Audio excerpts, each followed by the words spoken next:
រឿងផ្ទះនៅកណ្ដាលព្រៃជាក្រុងនៅភូមិដាច់ស្រយាលមួយក្នុងខេត្តព្រះវិហារមានព្រៃធំមួយដែលអ្នកភូមិមិនដែលហ៊ានចូលនៅពេលយប់ព្រៃនោះស្ងាត់ខុសធម្មតាសូម្បីតែសំឡេងសត្វយំនៅពេលយប់ក៏ស្ទើរមិនមាននៅកណ្ដាលព្រៃមានផ្ទះឈើពីរជាន់មួយសង់តាំងពីសម័យចាស់ដំបូលវាខូចខាតអំបោះពីងពីងព្រីងគ្រប់ជ្រុងហើយជញ្ជាំងខ្មោចដោយត្រូវភ្លើងឆេះ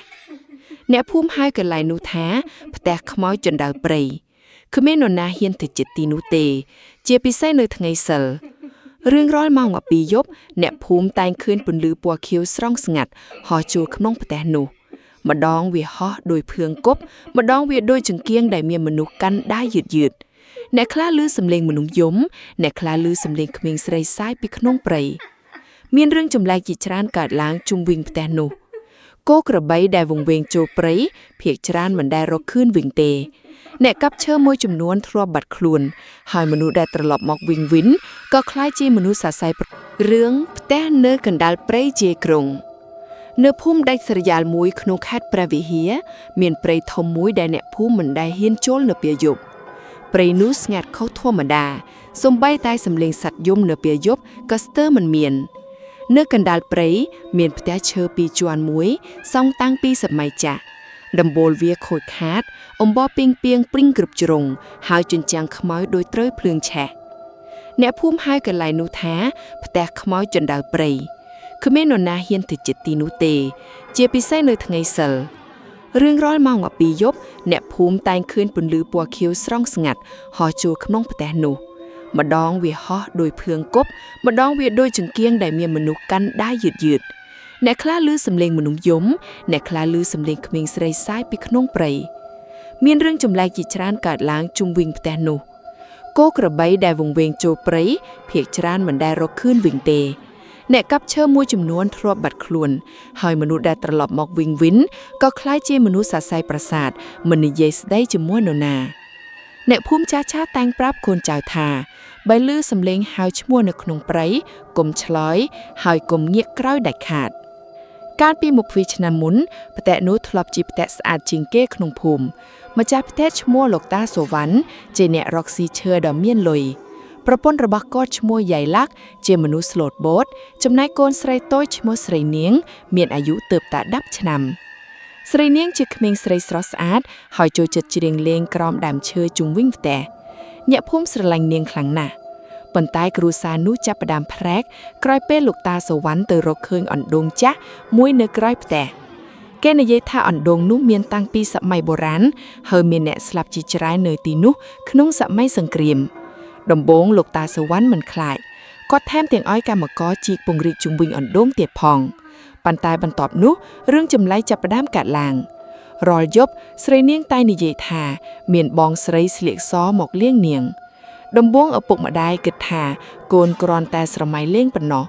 ប៉ុន្តែយូរទៅស្រីនាងចាប់ផ្ដើមនិយាយម្នាក់ឯងនៅពេលយប់ហើយនាងតែងដៃចេញពីផ្ទះដោយមិនដឹងខ្លួនយ៉ៃឡាក់ធាត់ភ្ញាក់ឡើងប៉កណ្ដាលយប់ហើយឃើញកូនស្រីឈរនៅមាត់អណ្ដូងក្រោយផ្ទះនាងសួរកូនថាកូនកំពុងធ្វើអីស្រីនាងបែរមកញញឹមយឺតបងស្រីនៅក្នុងអណ្ដូងហៅខ្ងងពាក្យនោះធ្វើឲ្យយ៉ៃឡាក់ភ័យរហូតទាញកូនចូលផ្ទះភ្លាមបន្ទាប់ពីថ្ងៃនោះស្រីនាងចាប់ផ្ដើមឈឺរាងកាយនាងស្គមស្កាងមុខស្លែកហើយភ្នែកខ្មៅជ្រៅដោយមិនបានដេកជាច្រើនថ្ងៃការខ្លះនាងនិយាយដោយសំឡេងមនុស្សធំពួកគេចង់ចេញមកយ៉ៃឡាក់ភ័យខ្លាំងរហូតទៅហៅគ្រូអាគមម្នាក់ពីភូមិឆ្ងាយមកជួយគ្រូអាគមមើលផ្ទះហើយទឹកមុខប្រែជាស្លែកភ្លាមកន្លែងនេះមានវិញ្ញាណជាប់ច្រើនណាស់មាននរណាបើកអ្វីមួយនៅក្រោមដីគាត់ឲ្យលោកតាសូវ៉ាន់បិទអណ្ដូងវិញប៉ុន្តែលោកតាសូវ៉ាន់មិនជឿខ្ញុំមិនជឿរឿងខ្មោចទេ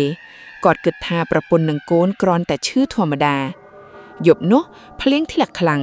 ខ្យល់បក់រហូតដើមឈើរង្គើនៅម៉ោង12យប់អ្នកភូមិបានឮសំឡេងស្រែកចេញពីផ្ទះនោះសំឡេងស្រី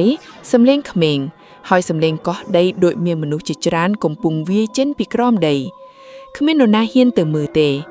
ព្រឹកឡើងផ្ទះស្ងាត់ឈឹងទ្វារបើកចំហហើយលើជញ្ជាំងមានស្នាមដៃខ្មៅជាច្រើនចំណែកលោកតាសូវ៉ាន់ប្រពន្ធនិងកូនស្រីបានបាត់បង់ទាំងអស់20ឆ្នាំក្រោយមានយុវជនម្នាក់ឈ្មោះវិសាលបានមកភូមិនោះ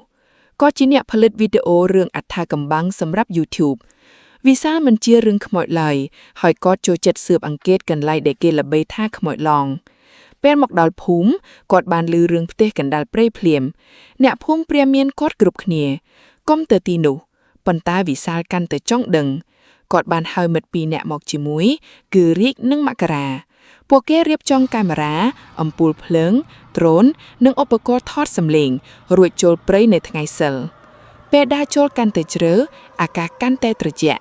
សម្លេងសត្វស្ងាត់អស់មានតែសម្លេងជើងរបស់ពួកគេដើរលើស្លឹកឈើស្ងួតមករាចាប់ផ្ដើមមិនស្រួលខ្លួនខ្ញុំមានអារម្មណ៍ថាមានមនុស្សដើរតាម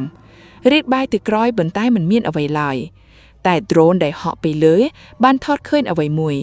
មានស្រមោលសមិនសឈរនៅចន្លោះដើមឈើពេលទៅដល់ផ្ទះពួកគេឃើញទ្វារមុខបើកបន្តិចខ្យល់ត្រជាក់ហូរចេញពីខាងក្នុងដោយផ្ទះនោះដកដង្ហើមវិសាលបើកកាមេរ៉ាយប់នេះយ៉ាងនឹងរកការពិតពីផ្ទះខ្មោចនេះពួកគេចូលទៅក្នុងផ្ទះយឺតក្នុងផ្ទះពោពេញដោយធូលី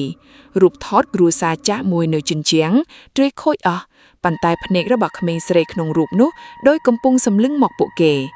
ស្រាប់តែប៉ាំងទ្វារក្រោយបិទខ្លាំងដោយខ្លួនឯងមករាស្ទុសម្លេងភ័យនរណាបិទទ្វារគ្មាននរណាឆ្លើយមានតែសម្លេងសើចស្រាលពីជាន់លឺពួកគេឡើងទៅជាន់លឺយឺត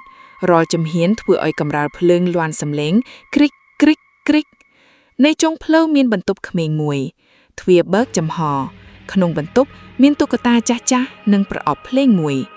វិសាលបើកប្រអប់ភ្លេងកុមារចាស់ចាប់ផ្ដើមលេងដោយខ្លួនឯងហើយនៅកញ្ចក់ខាងមុខពួកគេឃើញក្មេងស្រីស្លៀកសឈរពីក្រោយពួកគេរៀកស្រែកហើយបង្វិលទ្រូងភ្លាមតែមិនមាននរណាឡើយស្រាប់តែអំពូលភ្លើងរលត់ក្នុងភាពងងឹតមានសម្លេងខ្សឹបចិត្តត្រជាក់វិសាលជួយខ្ញុំផងវិសាលបើកភ្លើងឡើងវិញលើជញ្ជាំងមានអក្សរខ្មៅសរសេរថាកុំបើកទ្វារក្រោមដីមករាស្ទើតែយំយិនចេញទៅវិញទៅប៉ុន្តែវិសាលមិនព្រមគាត់ចង់ដឹងការពិត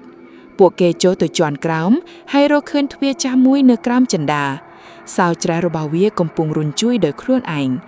វិសាលយកដែកបែកបំបែកសោទ្វារបើកយឺតក្លិនស្អីខ្លាំងហូរចេញមកខាងក្រោមជាបន្ទប់ក្រោមដីងងឹតដែលមានអណ្ដូងមួយនៅកណ្ដាលជញ្ជាំងពោពេញដោយនិមិត្តសញ្ញាឈាមស្រាប់តែ